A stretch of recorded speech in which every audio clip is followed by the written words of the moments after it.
السلام عليكم ورحمة الله وبركاته. إن الحمد لله نحمده ونستعينه ونستغفره ونعوذ بالله من شرور أنفسنا ومن سيئات أعمالنا. من يهده الله فلا مضل له ومن يضلل فلا هادي له. وأشهد أن لا إله إلا الله وحده لا شريك له وأشهد أن محمدا عبده ورسوله صلى الله تعالى عليه وعلى آله وصحبه وسلم تسليما كثيرا.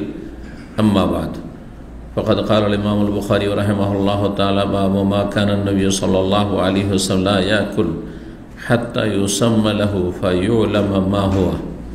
قال حدثنا محمد بن مقاتل أبو الحسن قال أخبرنا عبد الله قال أخبرنا يونس عن الزهري قال أخبرني أبو أمامة بن سهل بن حنيف الأنصاري رضي الله تعالى عنه أن ابن عباس أخبره أن خالد بن الوليد رضي الله تعالى عنهم الذي يقال له سيف الله أخبره أنه دخل مع رسول الله صلى الله عليه وسلم على ميمونة وهي خالته وخالة ابن عباس رضي الله تعالى عنهم، فوجد عندها ضبا محنوذا قدمت به أختها حفيدة بنت الحارث من نجد।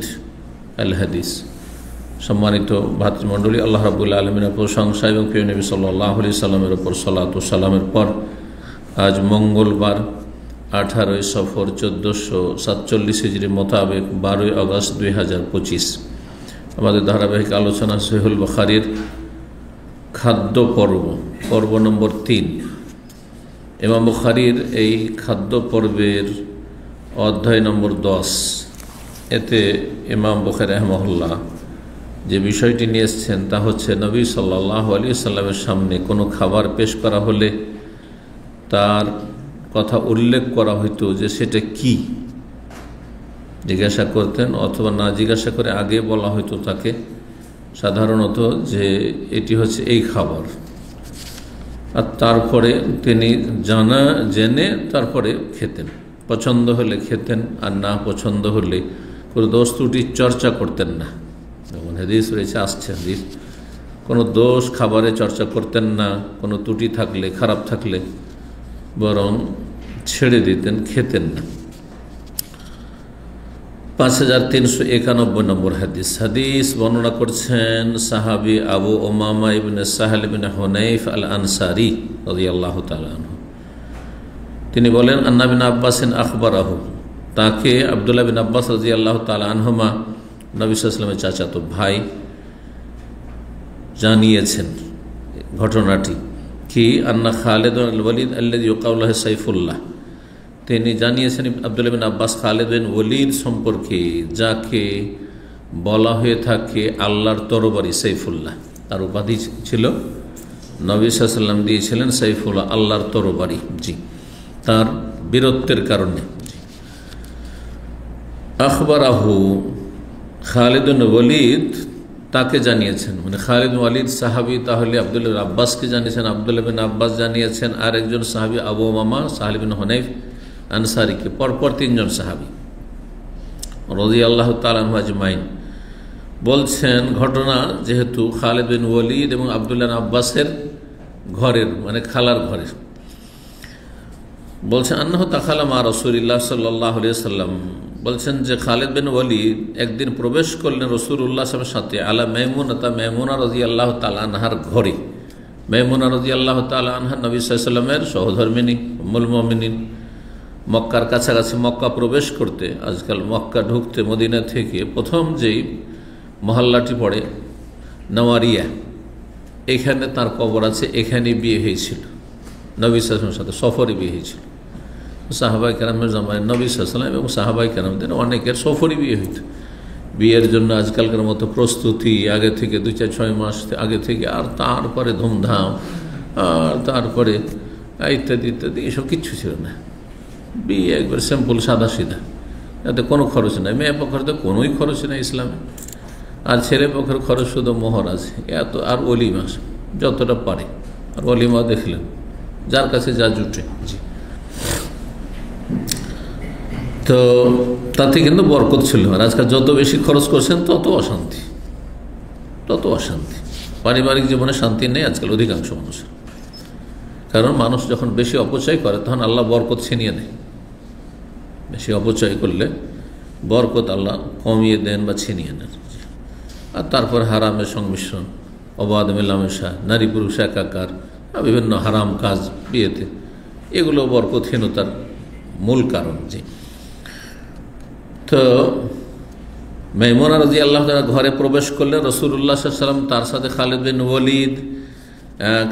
ওয়ালিদ কেন প্রবেশ করছেন নবী সাল্লাল্লাহু আলাইহি ওয়াসাল্লামের বিবির ঘরে? বলছেন ওয়াহিয়া খালাতুহু, খালিদ বিন ওয়ালিদের খালা হচ্ছেন মাইমুনা, নবী সাল্লাল্লাহু আলাইহি ওয়াসাল্লামের সহধর্মিণী।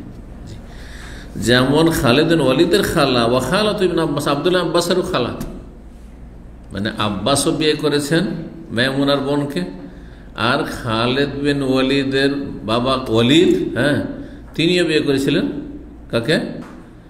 মাইমুনা রাদিয়াল্লাহু তাআলা আনহার বোনকে, আর এক বোনকে। জি। তো তারা কয়েক বোন ছিল। তো এদিক থেকে এরা আপোষে তিনজন, আপোষে তাহলে খালাতো ভাই দুইজন, আব্দুল্লাহ বিন আব্বাস আর খালিদ বিন ওয়ালিদ। আর মাইমুনা রাদিয়াল্লাহু তাআলা আনহা আর এক খালা, তার কোনো ছেলে মেয়ে ছিল না নবী সাল্লাল্লাহু আলাইহি ওয়াসাল্লামের সংসারে আসার পরে। খালার বাড়িতে গিয়ে এই দুইজনের খালা নবী সাল্লাল্লাহু আলাইহি ওয়াসাল্লাম নিজের ঘরে ঢুকছেন পরিবারের তাদেরকে নিয়ে, মানে খালিদ বিন ওয়ালিদকে নিয়ে। সেদিন ইবনে আব্বাস ছিল না, কিন্তু ইবনে আব্বাসের খালাই কথা বলতে চাইছেন। ফাওয়াজাদা ইনদাহা দাব্বান মাহনুজান, সেখানে গিয়ে নবী সাল্লাল্লাহু আলাইহি ওয়াসাল্লাম তার বাড়িতে একটি ভুনা সান্ডা পেলেন। দব, সান্ডা বলেন তো, বুঝেন? দেশে সান্ডাই বলা হয়, এখানে এসে দব শিখেছেন, তাই না? কিন্তু দেশের মানুষ দব বুঝবে না।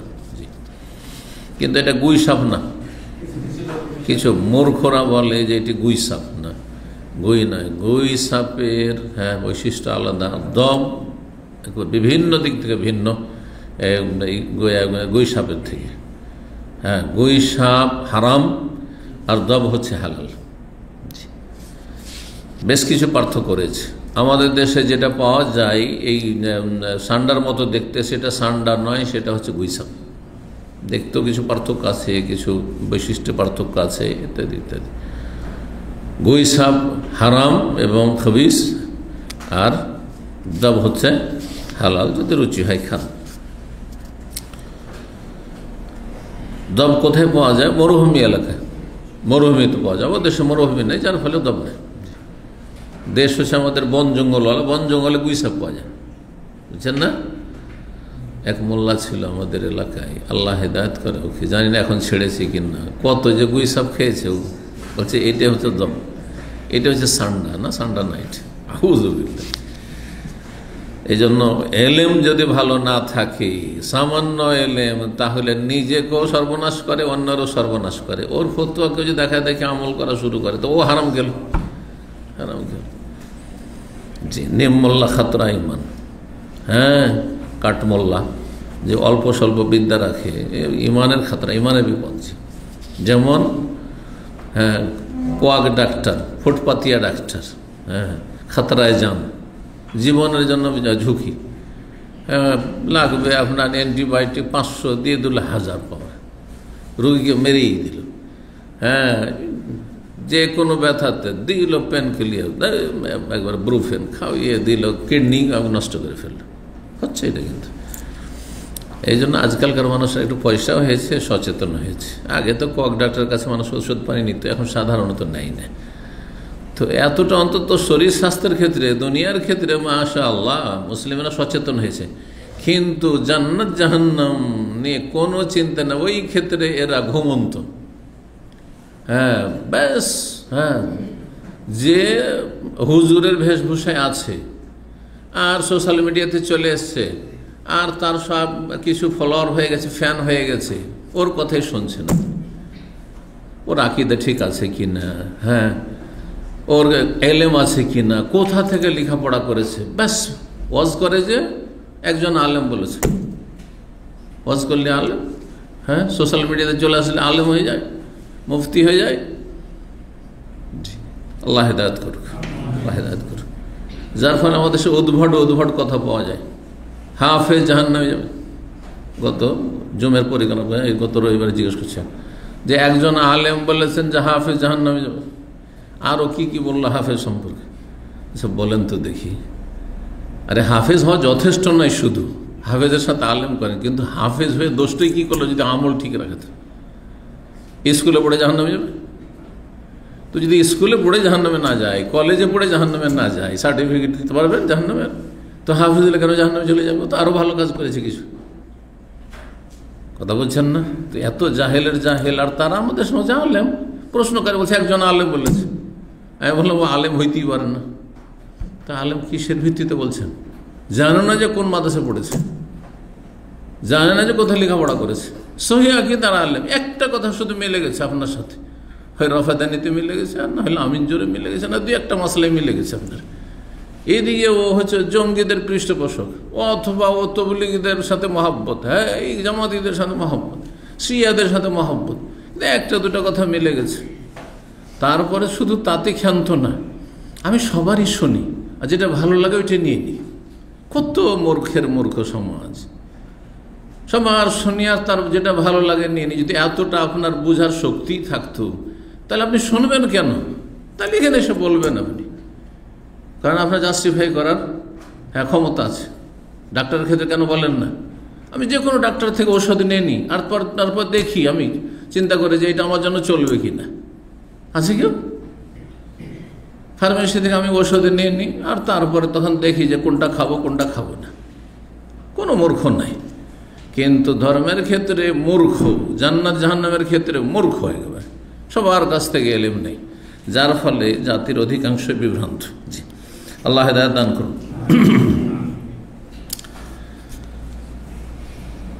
বলছিলাম দব আলাদা আর গুইসাপ আলাদা। জি, আরব দেশে যেটা পাওয়া যায় মরুভূমিতে, সেটা হচ্ছে দব, সান্ডা, সেটা হালাল। জি, তো ভুনা ছিল সেটি। কাদেমাদ বেহি উখতুহা, সেটা আসলো কোথা থেকে? মক্কা মদিনাতে, হেজাজে পাওয়া যায় না। মক্কা মদিনা এলাকাকে হেজাজ বলা হয়। প্রত্যেকটা এলাকার নাম আছে আরব দেশের, হ্যাঁ, ভৌগোলিক নাম আছে। যেমন আমাদের দেশে বিভিন্ন এলাকা বিভিন্ন নাম আছে। কিছু চর এলাকা, হ্যাঁ, কিছু দিয়াড় এলাকা, দিয়াড় আবার দিয়াড় এলাকা, যারা বুঝে তারা হয়তো, আপনাদের দিকে নেই সেজন্য বুঝে না, আমরা বুঝি। আর বরিন্দ্র এলাকা, দাদা বুঝছেন, ইত্যাদি ইত্যাদি ভাগ আছে। ঠিক ওই রকমই নাজদ, হেজাজ, তেহামা, গৌর, হ্যাঁ, ইত্যাদি ইত্যাদি এইভাবে ভাগ আছে। জি, তো বলছেন যে সেই দব মদিনায় আসলে কি করে? নবী সাল্লাল্লাহু আলাইহি ওয়াসাল্লামের স্ত্রীর বাড়িতে। বলছেন কাদেমাত বে উখতুহা, তার বোন যার নাম ছিল হুফায়দা বিনতুল হারিস, এই হারিসের মেয়ে হুফায়দা, আর নবী সাল্লাল্লাহু আলাইহি ওয়াসাল্লামের বিবির নাম হচ্ছে মাইমুনা বিনতুল হারিস। জি, তিনি নিয়ে এসেছিলেন এই দবটি, সান্ডা, মিন নাজদ, নাজদ থেকে, রিয়াদ, কাসিম, এই এলাকা থেকে। এলাকায় সান্ডা পাওয়া যায়। ফাকাদ্দামাত দাব্বা লিরাসূলিল্লাহ সাল্লাল্লাহু আলাইহি ওয়াসাল্লাম, তখন উম্মুল মুমিনিন মাইমুনা রাদিয়াল্লাহু তাআলা আনহা সেই দব সান্ডার গোশত রাসূলুল্লাহ সাল্লাল্লাহু আলাইহি ওয়াসাল্লামের সামনে পরিবেশন করলেন, কাদ্দামাত পেশ করলেন। ওয়া কানা কাল্লামা ইউকাদ্দিমু ইয়াদাহু লিতামিন হাত্তা ইউহাদ্দাসা বিহি ওয়া ইউসাম্মা লাহু, এইখানে অধ্যায়ের সাথে সম্পর্ক এই বাক্যটির। আর নবী সাল্লাল্লাহু আলাইহি ওয়াসাল্লামের জীবনে খুব কম এমন হইতো যে তার সামনে কোনো খাবার পরিবেশন করা হবে আর সে সম্পর্কে বর্ণনা করা হবে না। মানে যে কোনো সময় খাবার তার সামনে কেউ পেশ করলে বলা হয়তো যে এইটা খাসির গোস্ত, না এটা গরুর গোস্ত, না এটা উটের গোস্ত, না এটা কি থেকে তৈরি হয়েছে, বলা হয়তো। কারণ অনেক সময় দেখে বোঝা যায় না, দেখে বোঝা যায় না। বলছেন যে খুব কম এমন হতো যে ইউকাদ্দিমু ইয়াদাহু লিতামিন, কোন খাবারের দিকে হাত বাড়াতেন নবী সাল্লাল্লাহু আলাইহি ওয়াসাল্লাম যতক্ষণ পর্যন্ত, হাত্তা ইউহাদ্দাসা বিহি, যতক্ষণ পর্যন্ত না বর্ণনা করা হইতো, ইউসাম্মা লাহু, এবং সেই খাবারের নাম উল্লেখ না করা হইতো, যে এটা হাইস, না এটা সারিদ, না এটা আপনার খাজিরা, না এটা আর কোনো খাবার, হ্যাঁ, এভাবে। তখনকার যে খাবারগুলো ছিল, আর কিসের থেকে তৈরি হয়েছে, কিসের খাবার, ওয়ায়ুসাম্মা লাহু, সেটা নাম উল্লেখ করা হইতো। আহওয়া রাসূলুল্লাহ ইয়াদাহু ইলা দাব্বি, রাসূলুল্লাহ সাল্লাল্লাহু আলাইহি ওয়াসাল্লাম সে খাবারটা সামনে যখন পরিবেশন করা হয়েছে তখন নিজের হাত বাড়ালেন সেই সান্ডার দিকে খাবার জন্য। ফাকালাত ইমরাতু মিনান নিসওয়াল হুজুর, যেসব পরিবারের নারীরা আরও কেউ থাকতে পারে আত্মীয় স্বজন, যেসব নারীরা বাড়িতে উপস্থিত ছিল তাদের একজন নারী, একজন মহিলা বললেন, আখবেরনা রাসূলুল্লাহ রাসূলুল্লাহ সাল্লাল্লাহু আলাইহি ওয়াসাল্লামকে জানিয়ে দিন, মা কাদ্দামতুন্না লাহুন্না, যে কি তার সামনে খাবার পেশ করলেন। কিছু বললেন না, উনিও জিজ্ঞাসা করলেন না, হাত বাড়াচ্ছেন খেতে, তো একটু বলে দেন, কারণ ওনারও যেটা ভালো অভ্যাস সেটা হচ্ছে জিজ্ঞাসা করে না বা আগেই জানিয়ে দেওয়া। তো কখনো কখনো হয়তো জিজ্ঞাসা করলেন না, কিন্তু উচিত আপনাদের যেন বিশেষভাবে জানিয়ে দেওয়া, পছন্দ হলে খাবেন, না হলে খাবেন না। তো তাকে জানিয়ে দেন। এক মহিলা বলল, আখবরনা রাসূলুল্লাহ মা কাদ্দামতুল্লাহ হুয়া দাব্বু ইয়া রাসূলুল্লাহ, তখন বলা হইল যে সে এটি হচ্ছে কিন্তু সান্ডা ইয়া রাসূলুল্লাহ, হে আল্লাহ রাসূল, এটি হচ্ছে দব, সান্ডা। ফারাফা রাসূল ইয়াদাহু আনিদ দাব্বি, তখন রাসূলুল্লাহ সাল্লাল্লাহু আলাইহি ওয়াসাল্লাম তার মোবারক হাত দব সান্ডা খাওয়া থেকে গুটিয়ে নিলেন, উঠিয়ে নিলেন, মানে আর খেলেন না, হাত দিতে যাচ্ছিলেন, হাত টেনে নিলেন।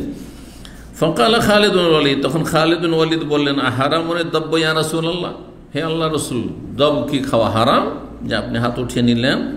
কাল আল্লাহ আল্লাহ হারাম নাই, ওয়ালাকিন লাম ইয়াকুন বিআরদি কওমি, আমার বংশের মাতৃভূমিতে, আরদ ভূমি মানে মাতৃভূমি, আরদুল কওম মানে হচ্ছে মাতৃভূমি, আমার মাতৃভূমি মক্কায় বা হেজাজে এটা হয় না, আসলে এ দব পাওয়া যায় না।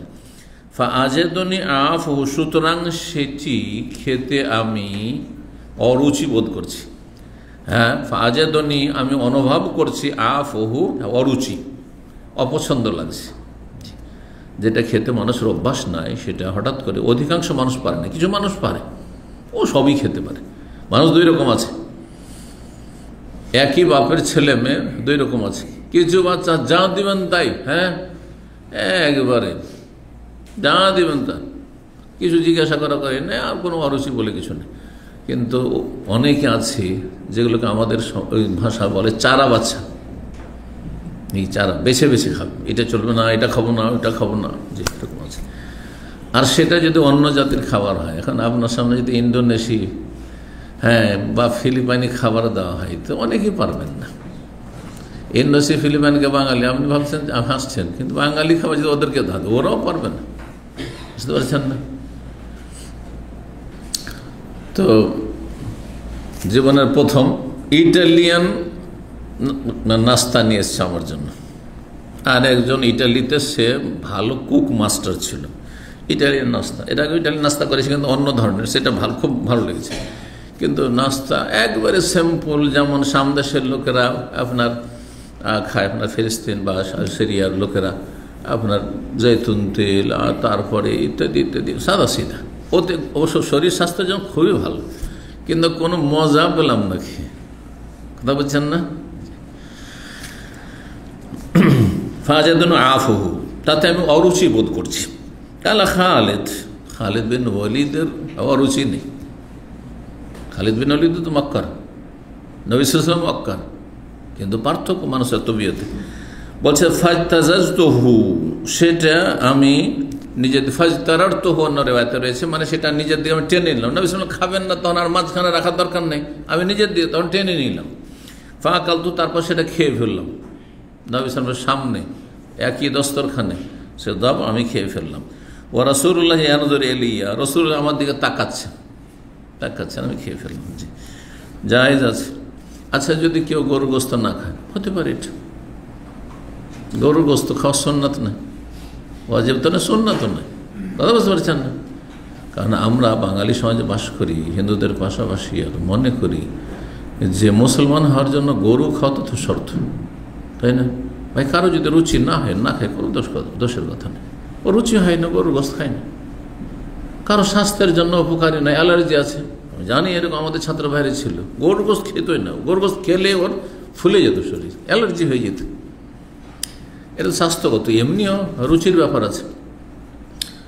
আমি এখানে আসার আগে 27-28 বছর আগে যে জামিয়াতুল ইমামুল বুখারীতে যে পড়াইতাম, তো সেখানে একজন মাস্টার মশাই ছিলেন। তো মাস্টার নিউ মুসলিম, তার স্ত্রীও নিউ মুসলিমা। তো তাকে জিজ্ঞেস করেছি, মাস্টার কী খবর, যেহেতু নিউ মুসলিম, মাঝে মাঝে একটু কথা বলতাম, তো কী খবর? সবই ভালো সে, কিন্তু বড় একটু পারিবারিক কষ্টে আছে। কি কষ্ট? বলছে আমার স্ত্রী 4-5 বছর হয়ে গেল মুসলমান হয়, এখন পর্যন্ত গরুর গোস্ত খাইতে পারলাম না। 4-5 বছর হয়ে গেল, এখন পর্যন্ত গরুর গোস্ত খাওয়াইতে পারলাম না। গরুর গোস্ত সামনে আমরা খেতে লাগলে ও বমি করা শুরু করে দিই। আমরা খাই কিন্তু ওকে খাওয়াইতে পারলাম না। মন খারাপ যে পাকা মুসলমান হয়নি এখন। আমি বললাম মুসলমান হওয়ার জন্য এটা শর্ত না। ওর রুচি হয় না, ওকে ছেড়ে দেন, স্বাধীন ছেড়ে দেন। আপনার রুচি আছে খুব খান আপনি, হ্যাঁ, ওর ভাগটা আপনি বেশি করে খেয়ে, বুঝতে পারছেন না?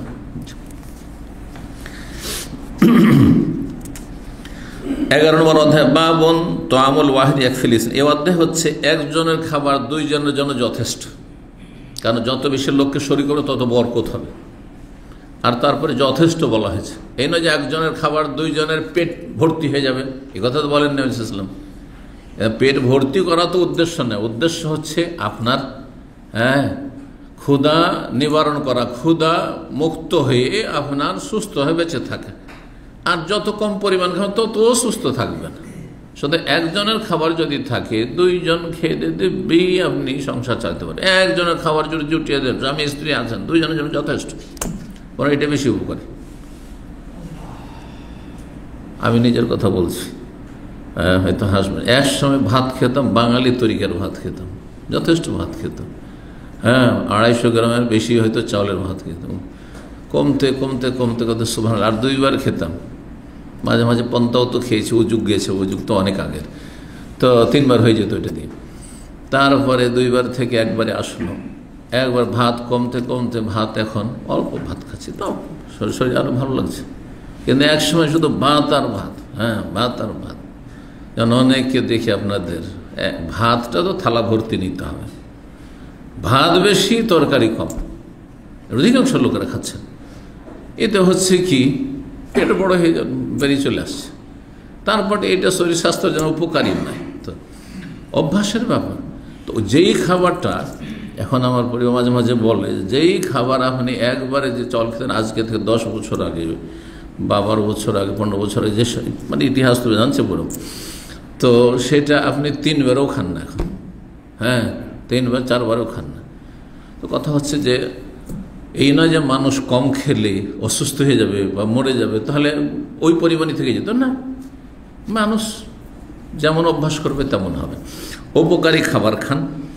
আর এই জন্য বলছেন নবী সাল্লাল্লাহু আলাইহি ওয়াসাল্লামের হাদিস, এটি হাদিস থেকে অধ্যায় কায়েম করেছেন। 5392 নম্বর হাদিস মনে করছেন আবু হুরায়রা রাদিয়াল্লাহু তাআলা আনহু বলছেন, তিনি রাসূলুল্লাহ বলেন, তাআমুল ইসনাইন কাফিস সালাসা। কাফি মানে যথেষ্ট, কাফি কথাটি বলছেন না, উর্দুতে তো বলেই হয়। 2 জনের খাবার 3 জনের জন্য যথেষ্ট।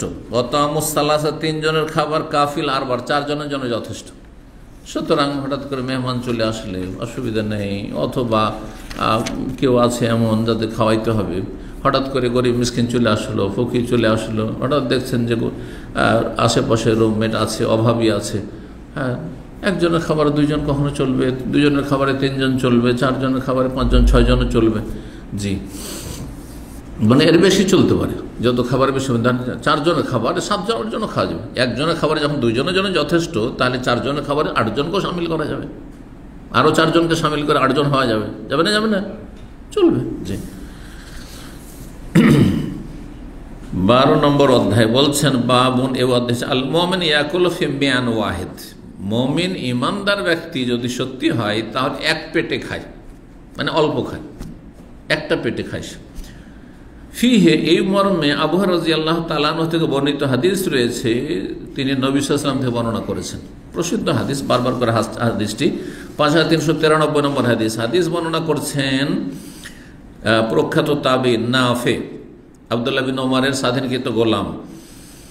বলছেন, কানা ইবনে ওমর, আমার মালিক আব্দুল্লাহ বিন ওমর রাদিয়াল্লাহু তাআলা আনহুমা, তার ভালো একটি অভ্যাস ছিল, লা ইয়াকুলু হাত্তা ইউতাবে মিসকিনিন ইয়াকুল মাহু। কখনো একা খেতে বসতেন না যতক্ষণ পর্যন্ত তার পরিবারের লোকেরা একজন মিসকিনকে কোথাও থেকে, গরিব দরিদ্র মানুষকে ধরে না নিয়ে আসতো। খাবার দাবার প্রস্তুত হলে খেতে বসতেন না, যা একজন গরিব মিসকিন তলাশ করে নিয়ে আসো, তাহলে তাকে সাথে নিয়ে খাবো। সুবহানাল্লাহ। এটাকে বলেছিলাম না যে সালাফে সালেহিন এরকম অনেকে ছিলেন যে মেহমান ছাড়া অথবা গরিব মিসকিন ছাড়া তাদের যুগে মেহমান অধিকাংশ গরিব মিসকিনই হইত। তো কোনো গরিব মিসকিন না পেলে একা খেতে বসতেন না, লায়াকুল অতক্ষণ খেতেন না, হাত্তা ইউতা যতক্ষণ পর্যন্ত তার জন্য না নিয়ে আসা হতো। বেমিসকিন কোন একজন দরিদ্র মানুষ ইয়াকুল মাঝে তার সাথে বসে খাবে একসাথে একই প্লেট। এই না যে গরিব মিসকিন একটু উঠিয়ে দিয়ে দিলাম, এরকম নয়, যাতে অহংকার মুক্ত হইতে পারে, অহংকার মুক্ত হওয়ার জন্য। ফাআদখালতু রাজুলান ইয়াকুলু মাহু, একদিন তার এই যে দাস নাফে তিনি বলছেন যে একদিন এক লোককে আমি বাড়িতে প্রবেশ করালাম, নিয়ে গেলাম যে খেতে হবে। মালিক একাই খাবেন না, আব্দুল্লাহ বিন উমর, হ্যাঁ একাই খাবেন না, একজন কাউকে তলাশ করে নিয়ে যেতে হবে। এমন এক লোককে নিয়ে গেলাম ইয়াকুলু মাহু, যে তার সাথে গিয়ে খাবে এই বলে। ফাআকালা কাসীরান, কিন্তু খুব বেশি পরিমাণ খেয়ে ফেললো, অনেক বেশি খেলো সেই গরিব মানুষ, তাকে নিয়ে গেছি। ফাকালা ইয়া নাফে, তখন আব্দুল্লাহ বিন বললেন, হে নাফে লা তুদখিল হাযা আলাইয়া, এই লোককে আর কখনো নিয়ে আসিও না, এই লোককে হ্যাঁ আমার সাথে খাওয়ার জন্য বা আমার বাড়িতে খাওয়ার জন্য কখনো নিয়ে আসিও না, পেটুক অনেক বেশি খেয়ে ফেলেছে। সামিতুন নবী সাল্লাল্লাহু আলাইহি ওয়াসাল্লাম, কারণ আমি নবী সাল্লাল্লাহু আলাইহি ওয়াসাল্লামকে বলতে শুনেছি, ইয়াকুল আল মুমিনু ইয়াকুলু ফি মিয়ান ওয়াহিদান, ঈমানদার মানুষ এক পেটে খায়। ওয়াল কাফিরু ইয়াকুলু ফি সাবআতি আমআর, কাফির, অন্য riwayat রয়েছে কাফির এবং মুনাফিক অথবা মুনাফিক 7 পেটে খায়, মানে 7 গুণ খায়। 7 পেটে খায় মানে 7 গুণ খায়। এই হাদিসের অর্থ কি? এই অর্থ সম্পর্কে দুটো কথা বলা হয়েছে। একটি বলা হয়েছে এটা বাহ্যিক অর্থ, যে একজন মুমিন এক পেটে খায় শুধু, আর একজন কাফের ও 7 পেটে খায়, মানে 7 গুণ খায়, 7 পেটে খায়। আর ইমাম নববী রাহিমাহুল্লাহ বা আরও কিছু আইম্মা ইকরামগণ এর ভাষ্য বলেছেন, যা এর বাহ্যিক অর্থ না, আভ্যন্তরীণ অর্থ সেটা হচ্ছে যে কাফেরের খাওয়া দাওয়াতে 7টি দোষণীয় দিক রয়েছে। লোভ লালসা, হ্যাঁ খারাপ দোষ, খাওয়ার উদ্দেশ্য হচ্ছে শুধু নিছক দুনিয়া, হ্যাঁ শুধু পেট ভর্তি করা আর দুনিয়ার স্বার্থ হাসিল করা ইত্যাদি ইত্যাদি, শরীর মোটা করা ইত্যাদি। তো এই খারাপ যে দোষগুলি রয়েছে এই 7টি, সেজন্য বলা হচ্ছে 7 পেটে খায়। যখন মানুষের উদ্দেশ্য হবে যে আমি যতদিন বেঁচে আছি শুধু আমোদ ফুর্তি করব, খাবো আর দাবো, মজ করব, আছে না অধিকাংশ লোকের অবস্থা এরকম, পয়সা আছে আর যখন সুস্থ আছি, হ্যাঁ তার কাজ কি শুধু হ্যাঁ আমোদ ফুর্তি করা, খাওয়া দাওয়া আর মজ মাস্তি করা। তো এটা হচ্ছে কাফেরদের চরিত্র। পক্ষান্তরে একজন মুমিন মানুষ, গতকালকে বলেছি বা তার আগে দার্সে বলেছি, যে মুমিন মানুষ খায় কিসের জন্য, না বেঁচে আছে কিসের জন্য, আল্লাহর ইবাদত করার জন্য। আর খায় কিসের জন্য, হ্যাঁ বেঁচে থাকার জন্য খায়, সুস্থ থাকার জন্য খায়। পক্ষান্তরে কাফের বেঁচে আছে কিসের জন্য, খাওয়ার জন্য বেঁচে আছে, ওর ধান্দাই শুধু খাওয়া, যেখানে খাবার পাবে, যখন খাবার পাবে। তো এই জন্য বলেছেন নবী সাল্লাল্লাহু আলাইহি ওয়াসাল্লাম, আল কাফের কি করে, ইয়াকুলু ফি সাবআত, 7 পেটে খায়। তো ইয়ে তো 7 গুণ খেলো, এটা তো কাফেরদের চরিত্র। হয় সে মুনাফিক ছিল আর না হলে কাফের ছিল, অনেক সময় কাফেরকে নিয়ে আসা হয়তো। বাবুন, এই অধ্যায় হচ্ছে আল মুমিন ইয়াকুলু ফি মিয়ান ওয়াহিদ, একজন মুমিন ব্যক্তি এক পেটে খায়। ফিহে আবু হুরায়রা নবী সাল্লাল্লাহু আলাইহি ওয়াসাল্লাম, একই অধ্যায় দ্বিতীয়বার এসছে, হয়তো কোনো নুসখাতে এইভাবে এসছে। 5394 নম্বর হাদিস, আব্দুল্লাহ বিন উমর রাদিয়াল্লাহু তাআলা আনহু বর্ণনা করেন একই হাদিস, রাসূলুল্লাহ বলেন, ইন্নাল মুমিনা ইয়াকুলু ফি মিয়ান ওয়াহিদ, মুমিন এক পেটে খায়। ওয়া ইন্নাল কাফিরা বিল মুনাফিকাত, বর্ণনা করেছেন ফালা আদরি আইয়ুহুমা ক্বালা উবাইদুল্লাহ। উবাইদুল্লাহ হচ্ছেন ইমাম নাফি যে তাবি, তার ছাত্র, তিনি কি যে বলেছেন আমার মনে নেই, মানে তার ছাত্র বলছেন আবু তা, ইয়াকুল মুনাফিক বলেছেন অথবা কাফের বলেছেন, সন্দেহ হয়েছে। ইয়াকুলু ফিস সাবআত, আমার 7 পেটে খায়। 5395 নম্বর হাদিস বর্ণনা করছেন আমর, বলছেন কান আবু নাহিক রাজুলান আকুলান, আবু নাহিক নামক এক ব্যক্তি ছিল যার বাড়ি মক্কা ছিল, মক্কার লোক সে।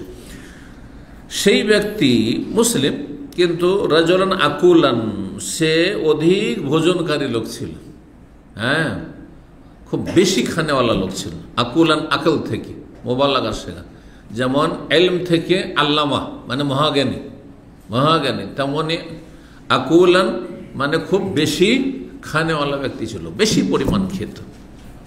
আগের যুগে যারা কৃষি কাজ করত এত বেশি পরিমাণ খেত যেটা মানে আমাদের কাছে খানিকটা অকল্পনীয়। বিয়ের শাদিতে আমাদের দেশে পায়েস বা ক্ষীর তৈরি করা হইতো। আরে এমন করে খেত গ্রামে কিছু লোক, এক লোক জানতাম তাকে, আমার মামার গ্রামে, এখনও মনে হয় বেঁচে আছে, অনেকদিন খবর নাই, বড় হয়ে গেছে। আমরা যখন ছোট 12-13 বছরে, তখন তার বয়স হয়তো 30-40 ছিল।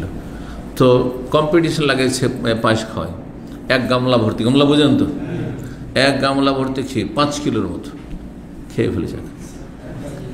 কোন পেটে যে খেল, এই যে 7 পেটে খায়। মিষ্টি রসগোল্লা, আমার জীবনে ওই যুগটার কথা বলছি, যখন শুনলাম যে এক একজন মিষ্টি খায় 2 কিলো 3 কিলো একাই খেয়ে ফেলে, 4 কিলো 5 কিলো পর্যন্ত খাওয়া লোক নাকি আছে শুনেছি। তো 13-14 বছর বয়স, তখন একদিন পেয়েছি, জীবনের প্রথম মাত্র 4-5টা মিষ্টি পেয়েছি। তো মিষ্টি খাচ্ছি, তো 5টা মিষ্টি খেতে গিয়ে আর পারছি না, কারণ ভিতরে এমন হয়েছে যে আর ভিতরে ঢুকছে না। পার্থক্য কি, যে চিবিয়ে চিবিয়ে আস্তে ধীরে খায় সে বেশি খেতে পারে না, কিন্তু যে 2 কিলো 3 কিলো 4 কিলো খায় শুধু গিলে, ও জিভাকে স্বাদ দেয় না, ও তো গিলে, ও দেখায় যে আমি এত খেতে পারলাম। কথা বুঝতে পারছেন? এটা হচ্ছে কাফের আর মোনাফিকের চরিত্র। যদিও জন্মসূত্রে মুসলিম, মোনাফিকের চরিত্র যে তুমি এত বেশি খাবে, এই খাওয়াতে ফায়দাটা কি, শুধু গিলেই ফেললে। হ্যাঁ, তা আবু নাহিক ছিল কি অধিক ভোজনকারী লোক। ফাকাল ইবনে আব্দুল্লাহ বিন উমর রাদিয়াল্লাহু তাআলা আনহুর জামানার লোক। তো তাকে ইবনে উমর বললেন, ইন্না রাসূলুল্লাহ সাল্লাল্লাহু আলাইহি ওয়াসাল্লাম বলেছে, ইন্নাল কাফির ইয়াকুলু ফি সাবাত, কাফের 7 পেটে খায়। তুমি একজন মুসলিম, কেমন মুসলিম তুমি? হ্যাঁ, তুমি এত বেশি খাও। ফাকালা, তখন ওই লোকটি বলল, ফানা উমিনু বিল্লাহি ওয়া রাসূলিহি, আমি কিন্তু কাফের না, আমি আল্লাহ এবং রসুলে বিশ্বাসী, আমি আল্লাহ এবং রসুলের প্রতি ঈমান রাখি। তো আমি বেশি কি করে খাচ্ছি? তাহলে তো অভ্যাস করে নিয়েছেন আপনি কাফেরের মতো। কেন অভ্যাস করবেন? যেমনটা বললাম যে এক সময় আপনি অভ্যাস করেন, আস্তে ধীরে ধীরে ধীরে ধীরে আপনি ভোজন কমাইতে পারবেন আপনি। হ্যাঁ, কিন্তু একদিন হঠাৎ করে কমালে আপনার পালপিটেশন শুরু হয়ে যাবে, পেট শুধু মেসেজ দেবে এইখানে। কথা বলছেন? এটা জানেন না? মানুষকে খিদা লাগে তখন ছটফট করে কেন?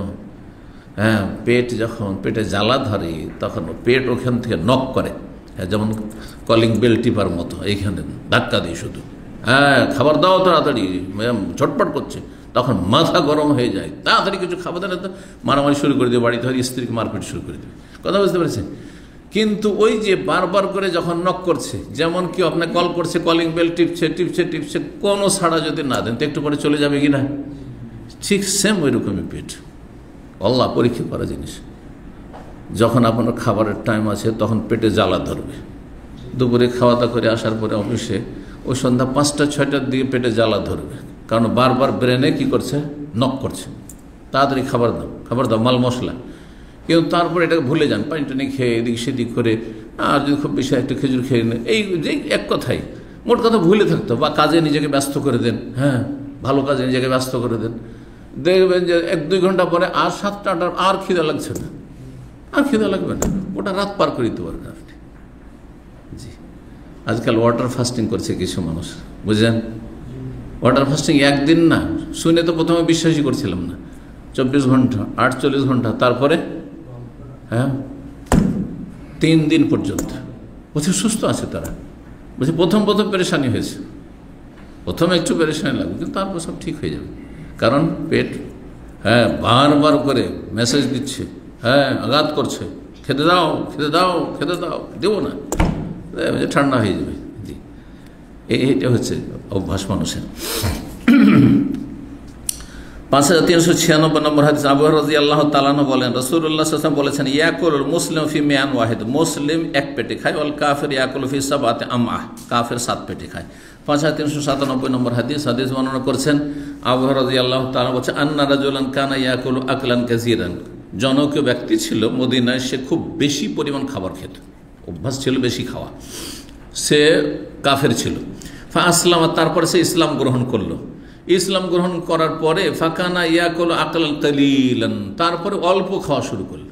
মুসলমান হওয়ার পরে তার খাবারের পরিমাণ কমে চলে আসে, অল্প খেতে লাগলো। ফাজুকির যালিকা নবী, তখন এই ঘটনাটি নবী সাল্লাল্লাহু আলাইহি ওয়াসাল্লামের সামনে বর্ণনা করা হলো, ইয়া রাসূলুল্লাহ, ঘটনা এরকম, এই লোকটি ইসলাম কবুল করার আগে অনেক বেশি খেত, আর এখন ইসলাম কবুল করার পরে ওকে খেতে দিচ্ছি, পরিমাণ খাবারে যথেষ্ট থাকছে কিন্তু খেতে চায় না, অল্প খাচ্ছে। তখন নবী সাল্লাল্লাহু আলাইহি ওয়াসাল্লাম এই হাদিসটি বলেছিলেন, ইন্নাল মুমিনা ইয়াকুলু ফি মিয়ান ওয়াহিদ, নিশ্চয় মুমিন এক পেটে খায়, ওয়াল কাফির ইয়াকুলু ফি সাবআতি আমআ, সাত পেটে খায়। 13 নম্বর অধ্যায় বাবুল আকলে মুত্তাকিন, এই অধ্যায় হচ্ছে হেলান দিয়ে খাওয়া দাওয়া করা, হেলান দিয়ে বসে খাওয়া দাওয়া, এটি কি নিষেধ, অপছন্দনীয়, মাকরুহ, হারাম নয় কিন্তু অপছন্দনীয়। এই জন্য অপছন্দ, দেখেন খাবার দাবারের ক্ষেত্রে বা এই দৈনন্দিন জীবনে যেসব কাজগুলি রয়েছে এগুলির ক্ষেত্রে যেসব বাধা নিষেধগুলি রয়েছে এগুলি আমাদের শারীরিক ফায়দার জন্য, যার ফলে এই আদেশগুলি আমাদের দুনিয়ার ক্ষেত্রে উপকারী। আপনি নবী সাল্লাল্লাহু আলাইহি ওয়াসাল্লামের হাদিস মোতাবেক আমল করলেন, আপনি এগুলো থেকে বেঁচে থাকলেন, এতে নেকি তো অবশ্যই আছে, কারণ আপনি শরীয়তের বিধান মানলেন, কিন্তু তার সাথে কি পেলেন? দুনিয়ার ফায়দা। তো মানুষ যখন হেলান দিয়ে খায় তখন এটা শরীর স্বাস্থ্যের জন্য, পাকস্থলীর জন্য ক্ষতি করে। খাবারটা সরাসরি আপনার পাকস্থলীতে যেতে আপনার বেগ পায়, কষ্ট পায়, যার ফলে এটা শরীরের জন্য ক্ষতি করে। তো হেলান দিয়ে নবী সাল্লাল্লাহু আলাইহি ওয়াসাল্লাম বলছেন আমি খাই না, মানে আমার আদর্শ এটা নয়, সুতরাং তোমরা যদি আমার আদর্শের অনুসারী হও তো হেলান দিয়ে খাবে না। হেলান দেওয়া খাওয়া কেমন? হেলান দেওয়া বিভিন্ন রকম হইতে পারে, শুধু একরকম না। এক হচ্ছে চারে হেলান দিয়ে খাচ্ছে, কেউ ডাইনিং টেবিলে খাচ্ছে, এভাবে না, এভাবে খাবেন না, এভাবে বসে খাবেন। হ্যাঁ, দেয়ালে হেলান দিয়ে খাচ্ছেন। তো হেলান দিয়ে খাওয়াই যদি নিষেধ হয়, তাহলে কেউ শুয়ে শুয়ে যদি খায় ক্ষতি? শুয়ে শুয়ে যদি খায় তো সেখানে আপনার শ্বাসের যে নালী রয়েছে তাতে খাবার চলে যাওয়ার খুব আশঙ্কা আছে।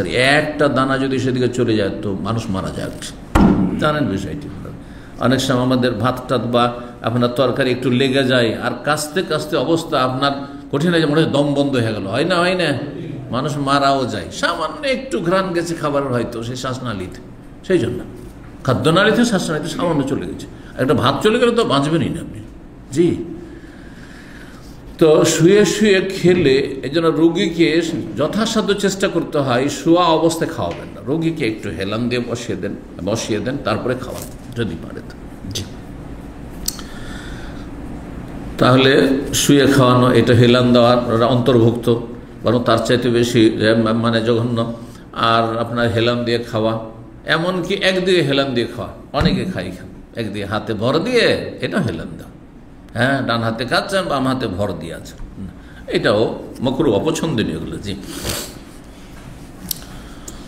5398 নম্বর হাদিস মনে করছেন আবু জুহাইফা রাদিয়াল্লাহু তাআলা, তিনি বলেন ক্বালা রাসূলুল্লাহ সাল্লাল্লাহু আলাইহি ওয়াসাল্লাম বলেছেন, ইন্নী লা আকুলু মুত্তাকিয়ান, আমি হেলান দিয়ে খাই না।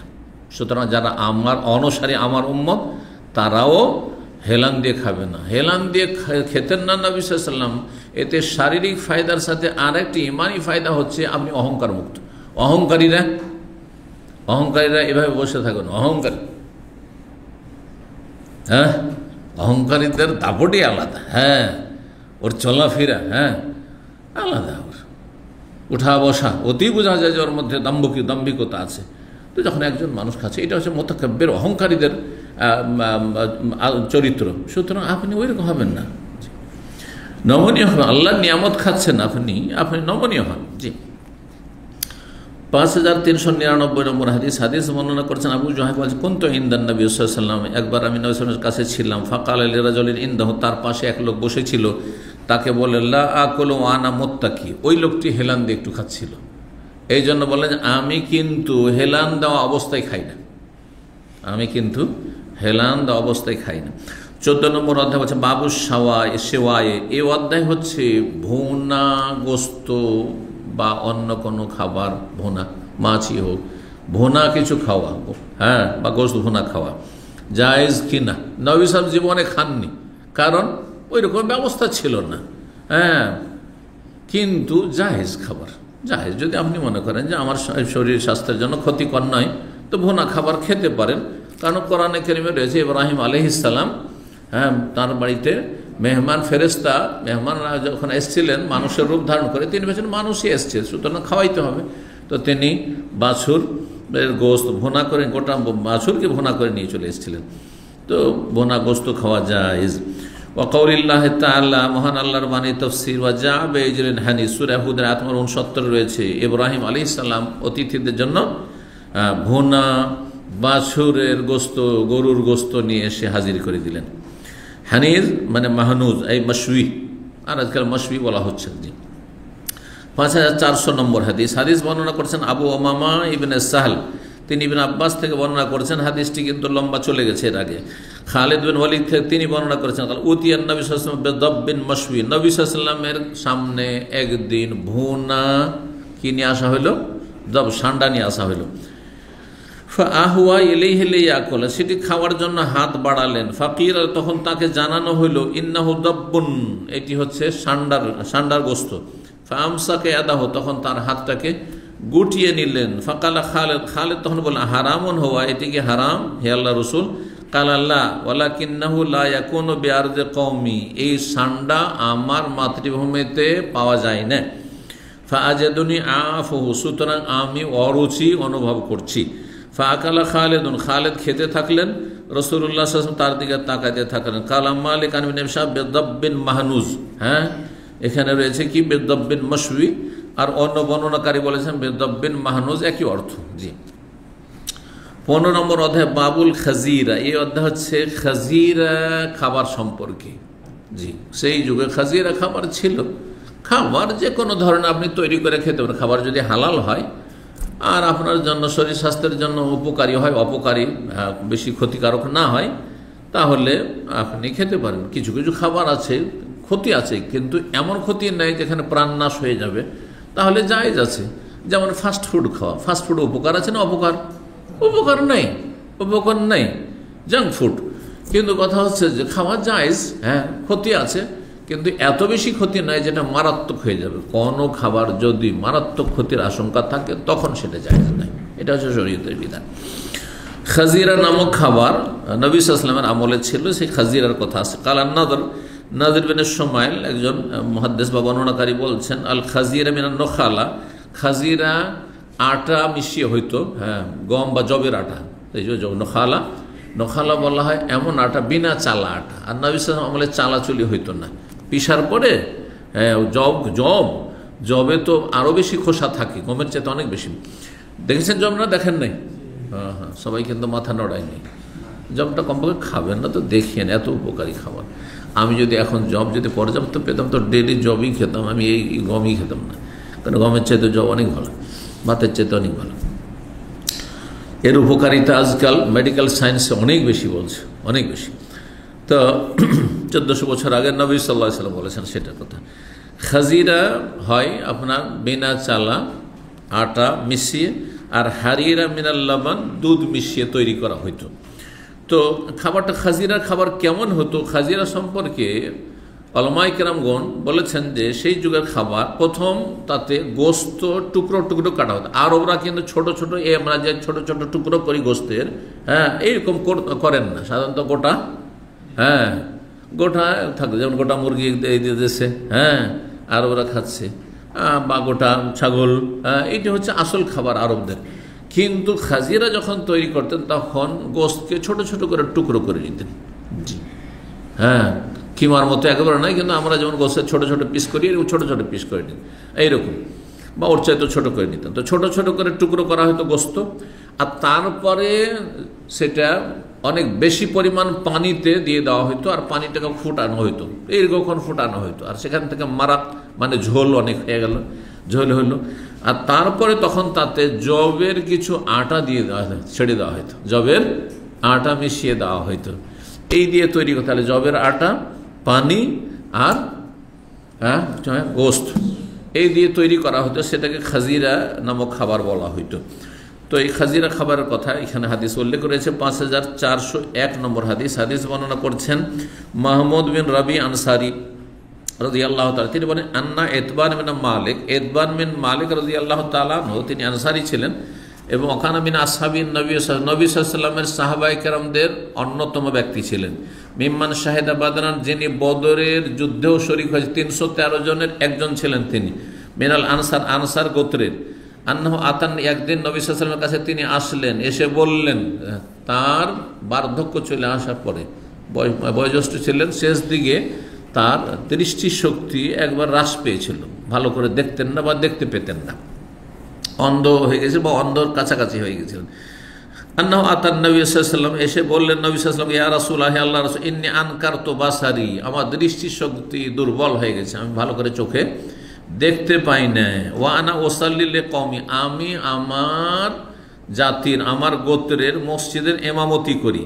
ফাইজা কানাতিল আমতারও, তো মসজিদে আসা আমার জন্য এখন কষ্ট হয়ে গেছে। আগে তো একসময় জিহাদ করেছেন, বদরের যুদ্ধে শরীক হয়েছেন, কিন্তু বদরের যুদ্ধ হয়েছে 2য় হিজরিতে, আর 8 বছর, আরও 8 বছর পরে 10 হিজরি, হ্যাঁ তাই না? নবী সাল্লাল্লাহু আলাইহি ওয়াসাল্লামের শেষ জীবন 10 হিজরির পরে 11 হিজরি রবিউল আউয়াল মাসে। তো ওই সময় শেষ দিকে তার দৃষ্টিশক্তি শেষ হয়ে গেছিল বা দুর্বল হয়ে গেছিল অত্যন্ত। বলছেন আমি তো ইমামতি করতাম, ফাইজা কানাতিল আমতার, যখন বৃষ্টি হয়ে যায়, সালাল ওয়াদি, তখন উপত্যকায় পানি জমে যায়, পানি প্রবাহিত, পানি জমে যায়। মদিনায় কিছু কিছু জায়গা আছে, নিচু জায়গা, যেগুলোতে বর্ষা বৃষ্টি খুব বেশি হয়, আর যখন হয় খুব বেশি হয়, যখন হয় খুব বেশি হয়। এই এলাকায় একেবারে কম বৃষ্টি, সবচেয়ে কম বৃষ্টি আমার মনে হচ্ছে এই সৌদি আরবের পূর্ব এলাকায় হয়। বছরে 6 মাস বৃষ্টি নেই, 8 মাস বৃষ্টি নেই, তারপর কখনো বৃষ্টি নেই। কিন্তু মক্কা মদিনার দিকে প্রায় কিছু না কিছু বৃষ্টি হইতেই থাকে, আর যখন হয় খুব বেশি পরিমাণ হয়। তো এক সময় দেখেছি জীবনের প্রথম, মদিনা ইউনিভার্সিটির সামনে আপনার ওই ওয়াদি আকিক, নদীর নালার মতো হয়ে আছে, মদিনা ইউনিভার্সিটি কেউ গেলে প্রবেশ করার একটু আগেই তো ব্রিজ তৈরি করা আছে ওর উপরে। তো সুবহানাল্লাহ, আমাদের দেশের নদীগুলো শুকনো নদীর মতো গোটা বছর শুকিয়ে আছে, আর যখন বর্ষা বৃষ্টি হইতো তার বন্যার মতো পুরোটা ভেসেই যেত, ভেসে যেত। জি, তো যখন ওয়াদি উপত্যকাতে পানি যখন জমে যায়, আল্লাযী বাইনি ওয়া বাইনাহুম, আমার বাড়ির মাঝে এবং আমার যে বংশের মসজিদের মাঝে, তাদের মাঝে, তখন লাম আস্তাতান আতিয়া তাদের মসজিদে আমি ইমামতি করার জন্য যেতে পারি না। ফাউসাল্লি লাহুম, যে তাদেরকে নামাজ পড়াবো, তো আমি যখন যেতে পারি না, তো বাড়িতে আমাকে নামাজ পড়তে হয়, কারণ আমি অন্ধ মানুষ। ফাওয়াদাতু ইয়া রাসূলুল্লাহ, আমি পছন্দ করি, যেটা চাইছি, ইয়া রাসূল, হে আল্লাহর রাসূল, আন্নাকা তাতি, যে আপনি আমার বাড়ি একদিন আসবেন। ফাতুসাল্লি ফি বাইতি, আমার বাড়িতে একটা জায়গায় আপনি নামাজ পড়ে উদ্বোধন করে দিয়ে যাবেন। বোঝা গেল যে কোনো জায়গায় উদ্বোধন করার জন্য বিশিষ্ট ব্যক্তিকে ডাকা এবং তার যাওয়া জায়েজ, জি, বিশেষ করে নেকির কাজের জন্য যদি হয়। জি, আর তাও নবী সাল্লাল্লাহু আলাইহি সাল্লাম বরকত রয়েছেন। নবী সাল্লাল্লাহু আলাইহি সাল্লাম কোনো জায়গায় নামাজ পড়লে সেটাই বরকত, কারো বাড়িতে নামাজ পড়ে দিলে একটা নামাজ পড়লেন বরকত। জি, তো বলছেন আমার বাড়িতে এসে একটু নামাজ পড়ে দিতেন কোন একটা জায়গায়, ফাত্তাখিযু মুসাল্লা, সেই জায়গাটিকে আমি মুসাল্লা, নামাজের জায়গা বানিয়ে নিতাম। মুসাল্লা মানে নামাজের জায়গা। আর আজকাল মুসাল্লা কিসের নাম হয়ে গেছে? নামাজের নাম হয়ে গেছে, তাই না? হ্যাঁ, আরও বড় ওটাকে সাজ্জাদ বলে, কিন্তু আমরা ওটাকে মুসাল্লা বলছি, বা ফার্সি ভাষায় নামাজ, মানে জায়গা, আর নামাজ মানে নামাজের জায়গা। তো মুসাল্লারই কিন্তু অর্থ এটা, মুসাল্লা ইসিম জারফের সেগা, মানে হচ্ছে নামাজের জায়গা, নামাজের স্থান। আর ওটাকে ফার্সিতে করে দিলে, কারণ ফার্সির প্রভাব যেহেতু আমাদের ভারত উপমহাদেশে আছে, সেই জন্য ওর নাম আমরা কি বলি? নামাজ, মানে জায়গা, আর নামাজ মানে নামাজের জায়গা। মোসাল্লা প্রেয়ার হলকে বলা হয়, কারণ এটি নামাজের জায়গা, মসজিদ নয়, 5 টাইম যেহেতু নামাজ হয় না, সেই জন্য সেটা প্রেয়ার হল, তখন তার নাম মোসাল্লা। জি, তো আমার বাড়িতে একটা মুসাল্লা, একটা নামাজের জায়গা আমি নির্ধারণ করে নিতাম। তাহলে এখান থেকে আরেকটি মশলা বোঝা গেল যে নিজের বাড়িতে একটি জায়গাকে খাস করে নেওয়া যায়, যে এই জায়গাটি নামাজ পড়ার জন্য, সুতরাং এই জায়গাটা লক্ষ্য রাখবে, এই জায়গায় বাচ্চারা যেন পেশাব টেশাব না করে দেয়, পায়খানা না করে দেয়, এই জায়গাটার একটু যত্ন করলেন, ওই জায়গায় একটু আতর সেন্ট মেরে রাখলেন, কোনো অসুবিধা নেই, পরিষ্কার পরিচ্ছন্ন বেশি রাখলেন, যত্ন নিলেন, খাস করলে যাই আছে। জি, ফাকালা, তখন নবী সাল্লাল্লাহু আলাইহি ওয়াসাল্লাম বলে, সাফাল ইনশাআল্লাহ, ইনশাআল্লাহ আমি এটা করব। তাহলে আগামীতে কোনো কিছু করার জন্য ইনশাআল্লাহ বলা এই হাদিস দ্বারা প্রমাণিত হইল।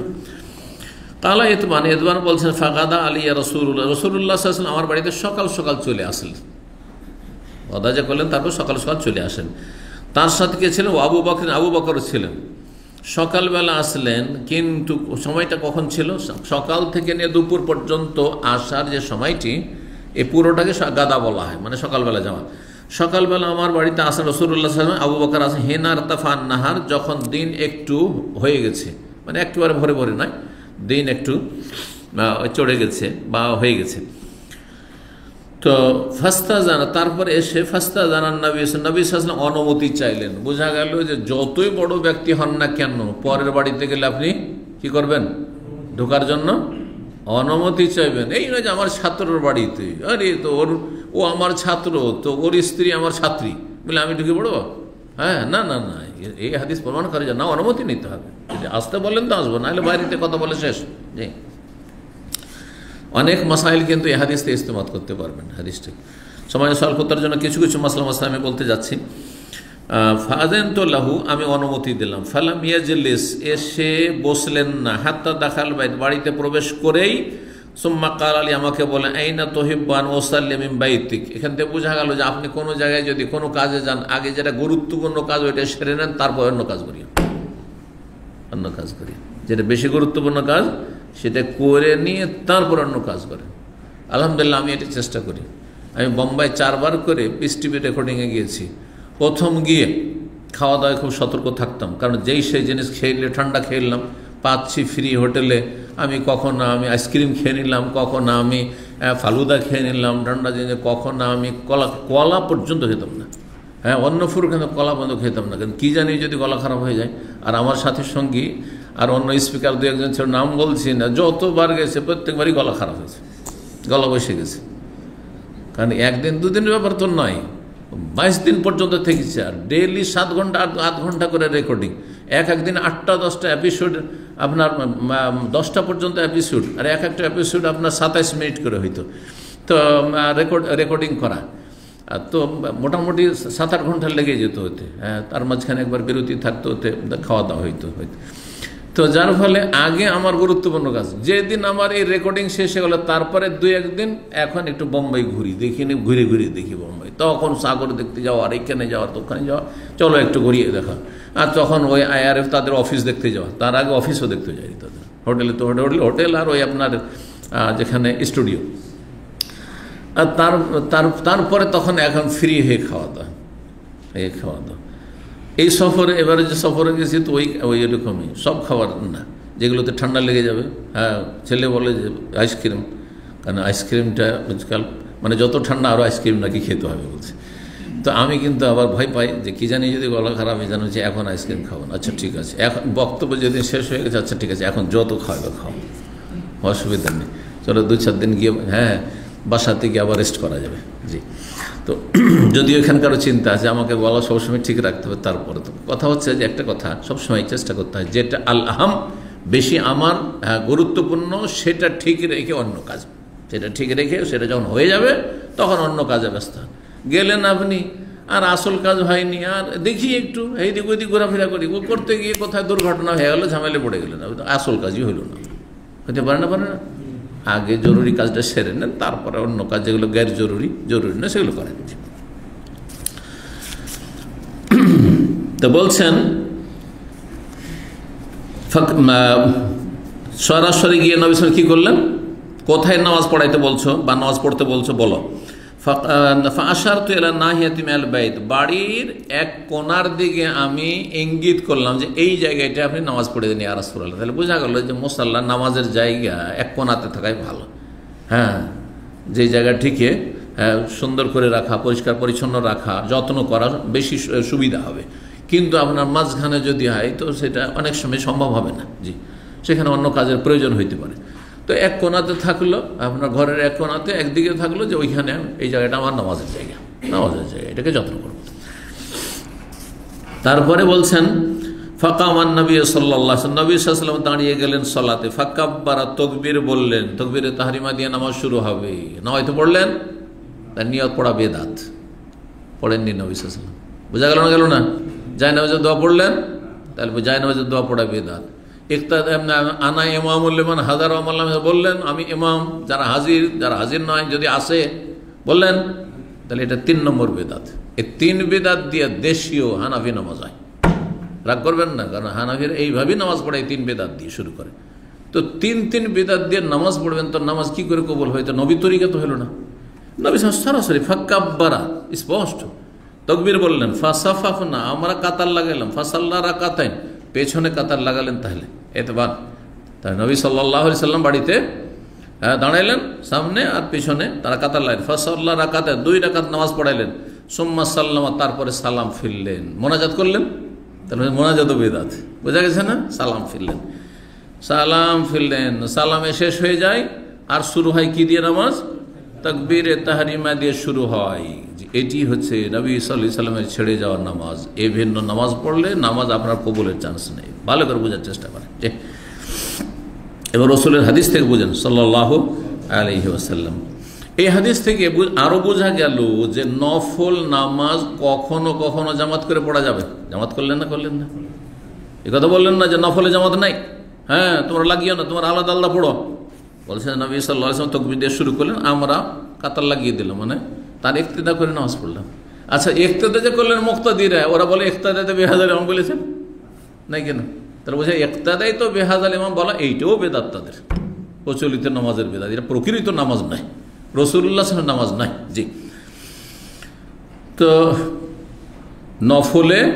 নফল সুন্নত নামাজে, তাহাজ্জুদ নামাজে, সালাতুদ দুহা, চাস্তে, এমনি নফল পড়ছেন, সুন্নত পড়ছেন, হ্যাঁ তাতে জামাত লাগতে পারে কেউ, কিন্তু সব সময় জামাত করা জায়েজ নাই। এই জন্য তাহাজ্জুদ স্বামী স্ত্রী গোটা বছর জামাত করবেন, জায়েজ নাই, কিন্তু মাঝে মধ্যে কখনো জামাত করে নিলে জায়েজ। রমজানের তারাবি ঠিক আছে, কারণ রমজানের তারাবির জামাত ওমর রাদিয়াল্লাহু তাআলা আনহু 30 দিন করিয়েছেন, নবী সাল্লাল্লাহু আলাইহি ওয়াসাল্লাম 3 দিন করেছেন। সুতরাং রমজানের তারাবি তো জামাত করে পড়বেন, কিন্তু গোটা বছরের তাহাজ্জুদ আপনি আপনার স্ত্রী, আপনার ছেলে মেয়ে, বা আপনি কোথাও ব্যাচেলর রুমে আছেন, ভাই সবাই আমরা কিন্তু তাহাজ্জুদ গুজার, চলো, হ্যাঁ আমরা তো ভালো বুঝি না, আর তুমি তো হাফেজ আলেম, হ্যাঁ তো সুতরাং তুমি ইমামতি করো, আমরা মুক্তাদি হয়ে তাহাজ্জুদ পড়ি, চলবে না? চলবে না, গোটা বছর চলবে না, কিন্তু মাঝে মধ্যে চলবে।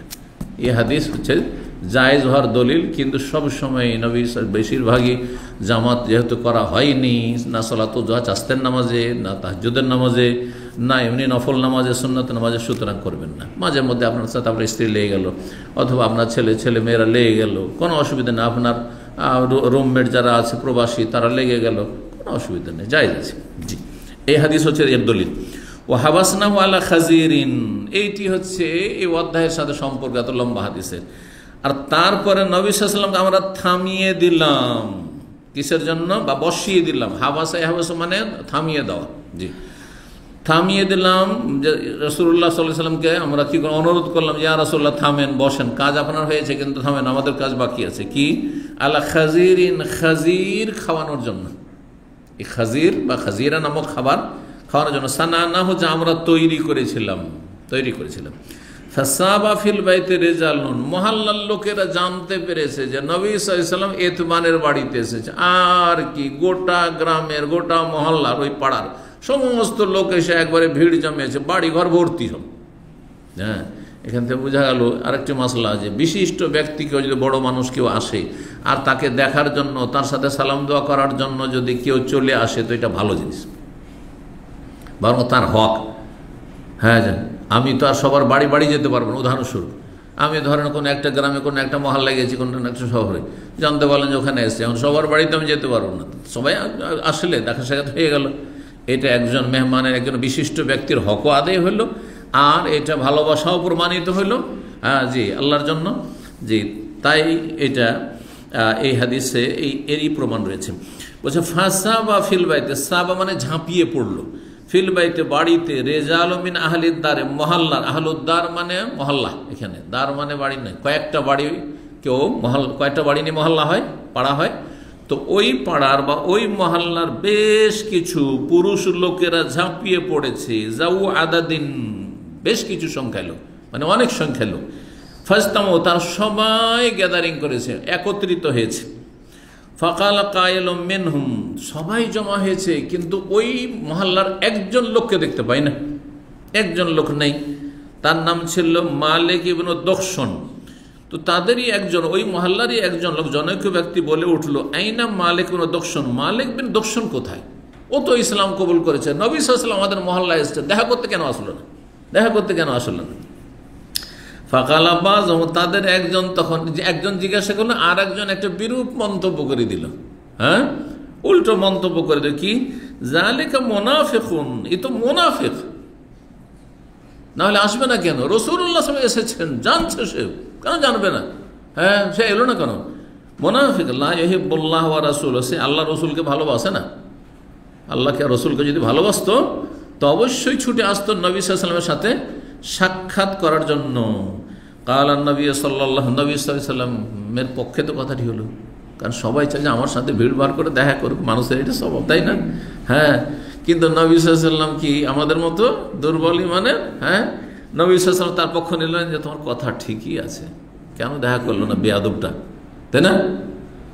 না না না, এইরকম হবেন না, ছোট মনের হবেন না আপনি। কেউ যদি আপনার সাথে দেখা নাও করে তা আপনি পজিটিভ চিন্তা করবেন, ইতিবাচক সবসময় হবেন, হইতে পারে কোনো অসুবিধা হইতে পারে। জি, নবী সাল্লাল্লাহু আলাইহি ওয়াসাল্লাম বলেন, না তাকুল, এ কথা বলিও না, মুনাফিক বলিও না। আলা তারাহু, তুমি কি তাকে দেখতে পাও না? কালা লা ইলাহা ইল্লাল্লাহ, সে কি লা ইলাহা কলমা পড়েনি, মুসলমান হয়নি, তাহলে মুনাফিক আর কাফের কেন বলতে গিয়েছো? মুনাফিক কেন বলছো? ইউরিদু বিযালিকা ওয়াজহাল্লাহ, এই কালেমা লা ইলাহা ইল্লাল্লাহ পড়ে সে কি আল্লাহ সন্তুষ্টি চায় না? তার অন্তরের কথা জানো? কালা, তখন ওই সাহাবী বলে উঠলেন যিনি বিরূপ মন্তব্য করেছেন, আল্লাহু ওয়া রাসূলুহু আ'লাম, আল্লাহ এবং তার রাসূল বেশি জানেন, আমরা জানি না, তবে আমি একটু আবেগে বলে দিলাম, যেহেতু সে আসলো না দেখা করতে, সেই জন্য বললেন তো মুনাফিক। জি, তারপরে আরো বলছেন তিনি, কুলনা, আমরা বললাম, ফাইন্না নারা ওয়াজহাহু ওয়া নাসিহাতু ইলাল মুনাফিক, আমরা মুনাফিক এই জন্য বললাম যে তার কিছু লক্ষণ খারাপ দেখতে পাচ্ছি, তার কিছু লক্ষণ খারাপ। জি, লক্ষণ খারাপ থাকলে মন্তব্য হইতে পারে। অনেক সময় সেন্টারে আসেন না, আর যারা সেন্টারের শত্রু তাদের সাথে আপনি উঠা বসা করেন, তাহলে আপনার সম্পর্কে কেউ যদি বিরূপ মন্তব্য করে তো তার একটা হুজ্জত দলিল আছে। হ্যাঁ, যে যারা সেন্টারকে বলে যে এটা ইহুদিরা চালায়, এটা আমেরিকা চালায়, বলে না, এক শ্রেণীর লোকেরা আছে, হ্যাঁ, তাওহীদ সুন্নাতের দুশমন। হ্যাঁ, আরে এরা এখানে গেলে রিয়াল পায়, এইখানে যায় সব বিরিয়ানি খেতে, এগুলো এক সময় সব শুনতে হয়েছে। হ্যাঁ, জি, সামনাসামনিকে বলা সাহস করেনি আলহামদুলিল্লাহ, কিন্তু এগুলো এক শ্রেণীর চরিত্রহীন, যাদের কাছে মিথ্যা বলা ধর্মের জন্য, বাতিল ধর্মের জন্য, ভ্রান্ত ধর্মের জন্য, শিরক বিদআতকে টিকানোর জন্য মিথ্যা বলা তাদের ধর্মকর্ম। মিথ্যার এই জন্য বলি তাদের ধর্ম, বেদাতীদের ধর্মটাই টিকে আছে মিথ্যার উপর। হ্যাঁ, অপপ্রচার মিথ্যার উপর, এসব অপপ্রচার চালিয়েছে। আরে আমেরিকার কোন গরজ পড়েছে যে ইসলামিক সেন্টার চালাইতে আসবে? ও তো বন্ধ করার পায়তারাতে থাকতে পারে, কেন চালাইতে আসবে? আর ইহুদি ইসলামের খেদমত করতে আসবে, নাউযুবিল্লাহ। আরে এমন কথা বলো যেটা একটা বিশ্বাসযোগ্য হয়। হ্যাঁ, তারপরে যে খাবার দেওয়া হয় সেটা কুতলায়ামত। হ্যাঁ, অনেক সময় পেটি ভরে না। হ্যাঁ, 4 জনের খাবার 7 জনে খায়, আর বলে বিরিয়ানি খেতে যাচ্ছে। আশ্চর্য কথা। এক শ্রেণীর এত বদচরিত্রের লোক যে আল্লাহ পরকাল বলে তাদের কোনো চিন্তা নেই, মিথ্যা কথা বলতে, মিথ্যা কথা বলতে বলে। জি, আর তারপরে তাওহীদ সুন্নাতের শত্রুতা করে। জি, আল্লাহর দিনের শত্রুতা করে এরা। কেন? ওই বাপদাদার ধর্ম টিকাইতে হবে, বাতিল ধর্ম, কোনো দলিল নেই, বাপদাদা করেছে সেটাই ঠিক, এইটাই তাদের ধর্ম। জি, এটা মক্কার কাফেরদের চরিত্র, বাপদাদাদের ধর্মই হচ্ছে ঠিক ধর্ম। তো যাই হোক,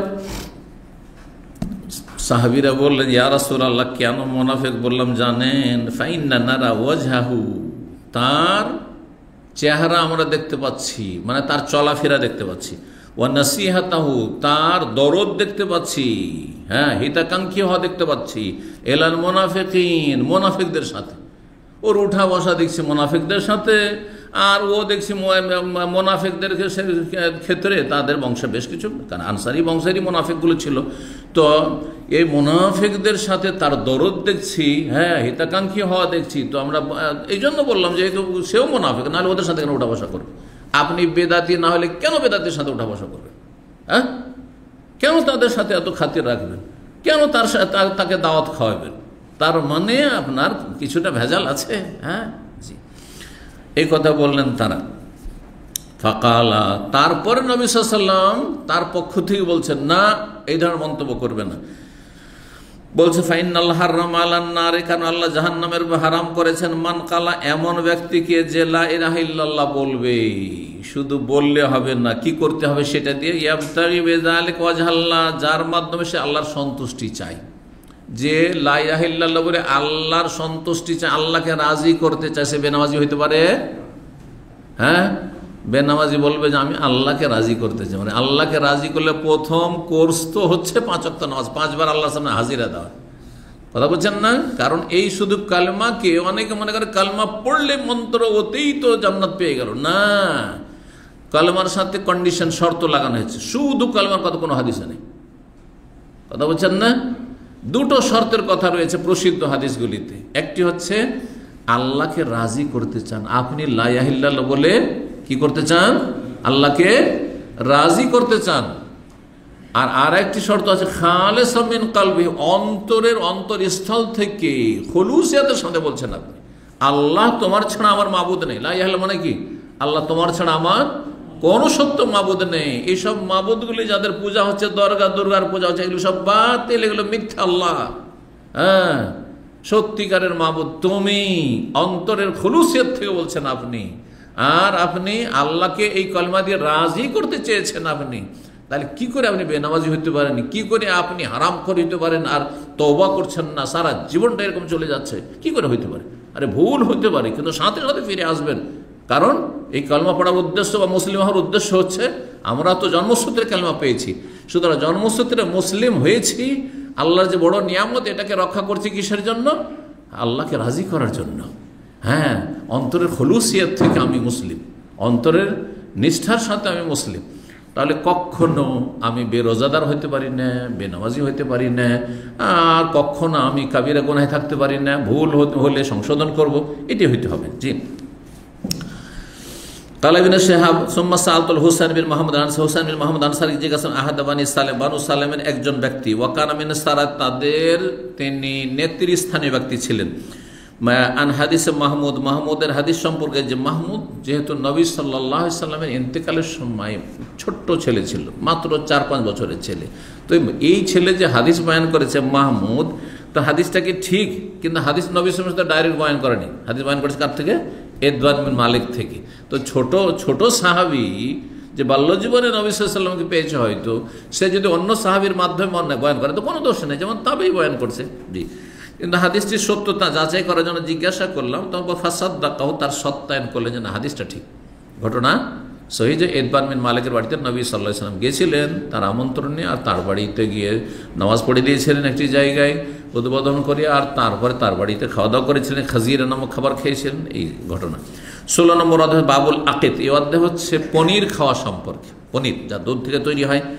কালা হুমায়ুন, হুমায়ুন বলছেন সামে তো আনাস, আনাস থেকে শুনেছি, বানান নবী সাল্লাল্লাহু আলাইহি ওয়াসাল্লাম সাফিয়াতা, নবী সাল্লাল্লাহু আলাইহি ওয়াসাল্লাম সাফিয়া রাদিয়াল্লাহু তাআলা আনহার সাথে বাসর করেছিলেন, আর তার যে ওলিমা করেছিলেন ফালকাত তামরা, খেজুর, ওয়াল আকিদ, পনির এবং ঘি দিয়ে, এইগুলির সংমিশ্রণে একটি খাবার তৈরি করা হয়েছিল, যেটি আনাস বর্ণনা করেছেন। পরের হাদিসে সানান নবী সাল্লাল্লাহু আলাইহি ওয়াসাল্লাম হাইসান, এই তিনটি মিলিয়ে একসাথে মিশিয়ে কি তৈরি করা হয়েছিল? হায়েস, এক ধরনের হালুয়া তৈরি করা হয়েছিল, তিনটাকে মিশিয়ে। 5402 নম্বর হাদিস, হাদিস বর্ণনা করছেন ইবনে আব্বাস রাদিয়াল্লাহু তাআলা আনহুমা, তিনি বলেন আহাদাত খালাতি ইলা নবী সাল্লাল্লাহু আলাইহি ওয়াসাল্লাম বাবান ওয়া আকিতান ওয়া লাবানান, আমার খালা নবী সাল্লাল্লাহু আলাইহি ওয়াসাল্লামের সামনে উপঢৌকন পেশ করলেন কয়েকটা সান্ডার গোস্ত, ওয়া আকিতান পনির বেশ কিছুটা, ওয়া লাবানান এবং দুধ। এখানে দুধ আসলো, আর আগেরটা কি ছিল? ঘি ছিল। তো হইতে পারে দুধ থেকে তৈরি ঘি, সেই জন্য। আবার হইতে পারে দুধও ছিল তার সাথে অতিরিক্ত। ফাওদিয়া দাব্ব আলা মায়দাতে, নবী সাল্লাল্লাহু আলাইহি ওয়াসাল্লামের দস্তরখানে সে সান্ডার গোস্ত রাখা হইল। ফালাউ কান হারামান, যদি সেটি হারাম হইতো, লাম ইউদা, তাহলে নবী সাল্লাল্লাহু আলাইহি ওয়াসাল্লামের দস্তরখানে রাখা হইতো না। অন্য জায়গায় কেউ চোখের আড়ালে খেয়ে দিল, সেটা ভিন্ন বিষয়। তো নবী সাল্লাল্লাহু আলাইহি ওয়াসাল্লাম দস্তরখানে রাখা হয়েছে, তিনি খাননি কিন্তু অন্যরা খেয়েছেন, তার মানে যেটি হচ্ছে হালাল। ও শারিব আল লাবান, দুধ পান করলেন, ওয়াকাল আল আকিত, এবং তিনি পনিরও খেলেন। জি, এই ছিল হাদিস। আজকে আলহামদুলিল্লাহ আমরা আমাদের কোর্সেও পৌঁছে গেছি, আর আমরা তাড়াতাড়ি যেহেতু শুরু করেছি সুতরাং তাড়াতাড়ি শেষ করছি। আপনাদেরকে আবার বলছি যে আপনারা এখন আগে ভাগে আসার চেষ্টা করেন। আমরা 8:30টায় শুরু করব, আর আমরা 9:30 থেকে 10:45টার মধ্যেই আমাদের দর্শ শেষ করার চেষ্টা করব। আল্লাহ যেন তৌফিক দান করেন, এবং আল্লাহ আপনাদেরকে নেক হায়াত দান করেন, সুস্থতার সাথে রাখেন, রুজিতে বরকত দান করেন। কষ্ট করে আসছেন, রাত ছোট এবং দিনে, গরমের দিনে কষ্টের কাজ, আল্লাহ আপনাদেরকে উত্তম প্রতিদান দান করেন এবং দুনিয়ার সমস্ত কিছুতে আল্লাহ বরকত দান করেন। আপনার দিনে, আমলে, ইবাদত বন্দেগীতে সব কিছুতে আল্লাহ পরিবারে যেন বরকত দান করেন এবং সমস্ত বালা মুসিবত থেকে আল্লাহ রাব্বুল আলামিন যেন হেফাজত রাখেন। ওয়া জাযাকুমুল্লাহু খাইরান ওয়া সাল্লাল্লাহু ওয়া সাল্লাম আলা নবিয়িনা মুহাম্মদ ওয়া আলা আলিহি ওয়া সাহবিহি আজমাইন।